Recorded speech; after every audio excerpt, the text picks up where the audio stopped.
Hi, welcome to my analytics channel. For this video, I will show you on how to build an association rule using RapidMiner.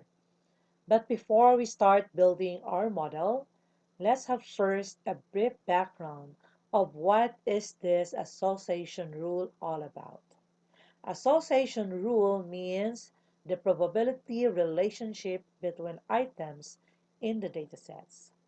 In fact, this concept is basically used in businesses, deals with sales, and through this association technique, the company will identify what are the possible combination of items to be part of the bundled, how these items are displayed in their respective shelves, and also this can serve as relevant inputs in their inventory of items. Okay, before we load our datasets to our RapidMiner Studio, let us first check our dataset sample. I have here a sample record of a school clinic. As you can see, we have here the student number, the month, the day, and the medicines. Okay, for the purpose of processing this particular records in our platform, as you can see, we have here a value of 0. So 0 implies that this particular medicine will not be given for this particular month and day. Okay, and 1 implies that this particular medicine is given to the student for this particular day and month, and so on and so forth. So now let's start to process this datasets to our RapidMiner Studio. Okay, now let's load our data to our RapidMiner Studio 8.2. So just click on this new process, then blank process. Okay, then you have to click this add data so that you can load your data set. For me, I save my data sets in my desktop here. Then we'll use this medicine record. Okay, this data is already been cleaned. Okay, then click next, then next. And since there's no problem, then we proceed to this next button, then finish. So automatically our data set is already loaded in our repository of this platform. As you can see, the RapidMiner provide you the statistics result of our data set. So as you can see, this is our data. We have only 33 examples here. Okay, then you can check on the attributes statistics. Okay, the minimum, maximum, and the average. Then you can click this part so that you can view the chart of these attributes. Okay, so this is how amazing RapidMiner is. It will provide you this descriptive statistics. Okay, now let's build our model. So to build our model, just click on this design button. Okay, then we are prompted to our RapidMiner process area. Okay, let's drag our data here in our process area. Then next is we will be selecting some attributes because we will not include all the attributes, okay, in our data sets. Okay, then do the connection here.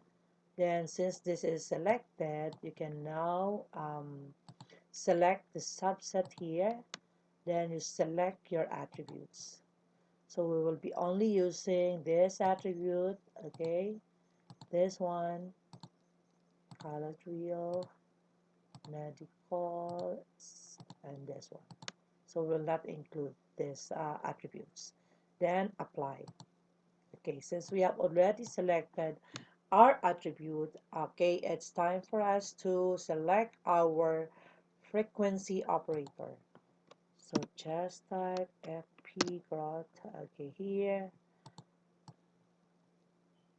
Check it here, then do the connection, And let us check first that we have problem here because we need to what is this? Regular attributes must be type nominal. So we have to disconnect this first because we need first the operator nominal from numerical to binomial.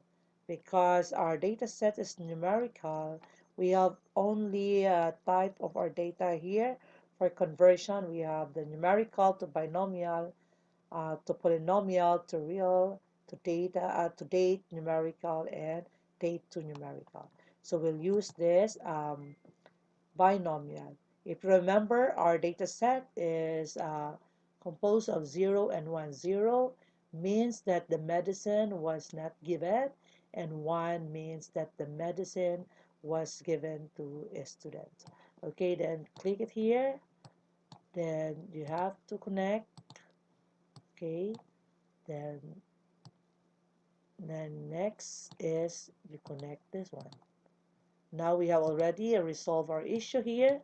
Then try to check, okay, our frequency and this one.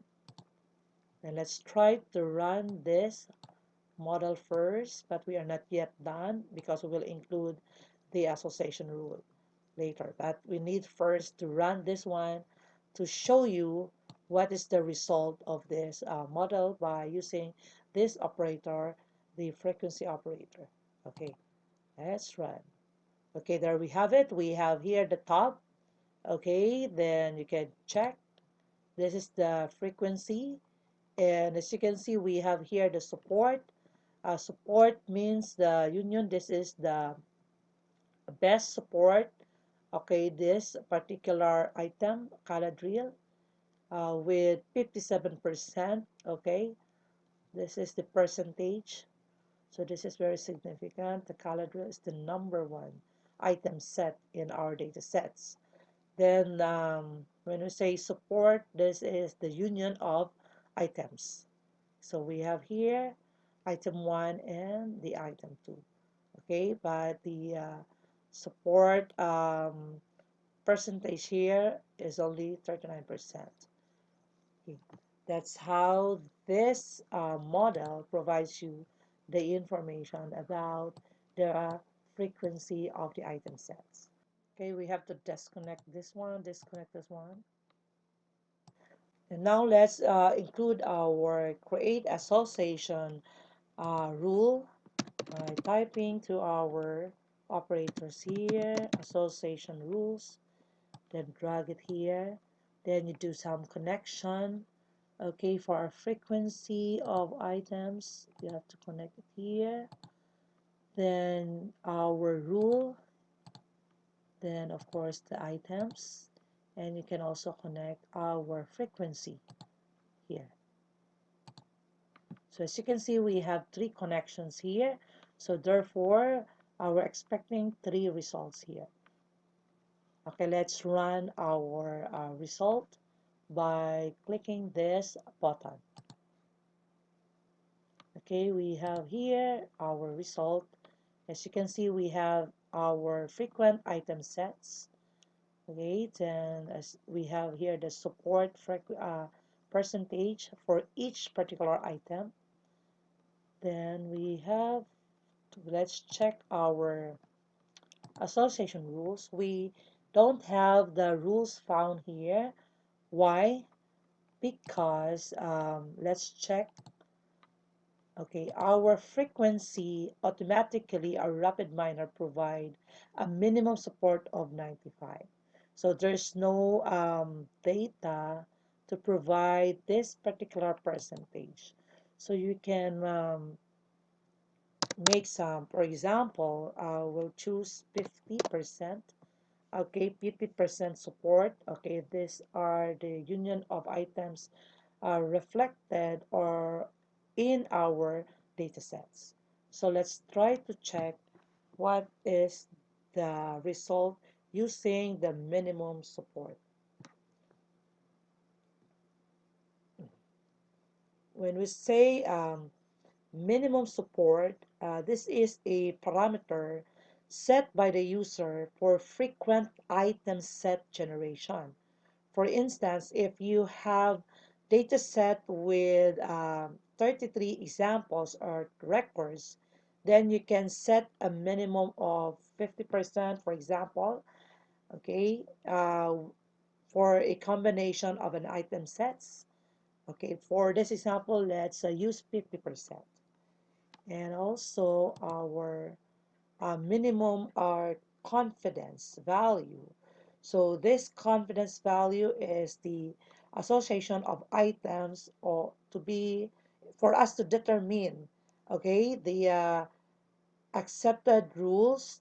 Then confidence means is that the association of a particular item to another item is the percentage of transaction containing to that particular item, or this would provide us the probability of the rule and tell us the degree or chances of the item sets. Okay, so maybe we can change this one to 60%. Okay, you can check that, or okay, let's stick with 80 and let's try to check what happened to the result. Okay, then run the result. Okay, send the check. Okay, and try to check your frequency set. Okay, these are the combination of the items in our data sets.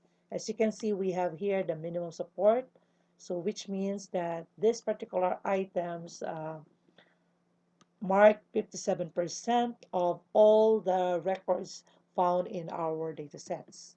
And for this particular part, we have 39% for a possible combination of Caladriel and this particular item, medical, and so on and so forth. Okay, then let's check our association rules here.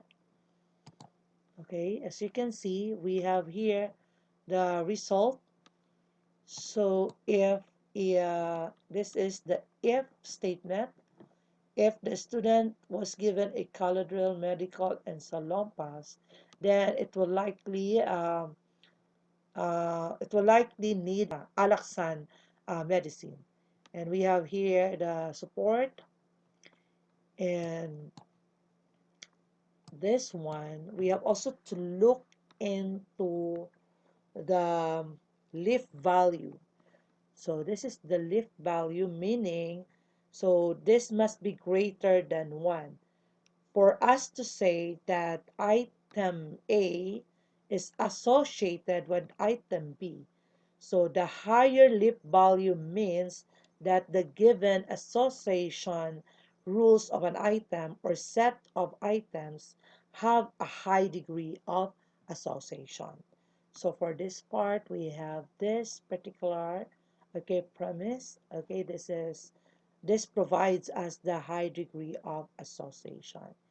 And looking at the confidence value, so as I've said earlier, that this confidence value provide us the association of our items, okay, for the association rules, okay, meaning that a particular item B occurs with item A. So this is how you interpret your result for this association rules. And it is important that you have a background knowledge about this association rules so that you can explain these parameters. Okay, so let's check at first what happened if we change the value or the minimum confidence of our association rules. Let's say we have 50%. Okay, then let's try to run what happened. Okay, so let's check. So we have more combinations here of our item set than 80%. So we have a total of 37 combination here. So this is how you build your association rules. Okay, so this is very simple. All you have to learn from this is you have to know the concept about association rules. Okay, so this is our model. Okay, I hope that you learned this simple demonstration of building an association rules. Okay, thank you for watching.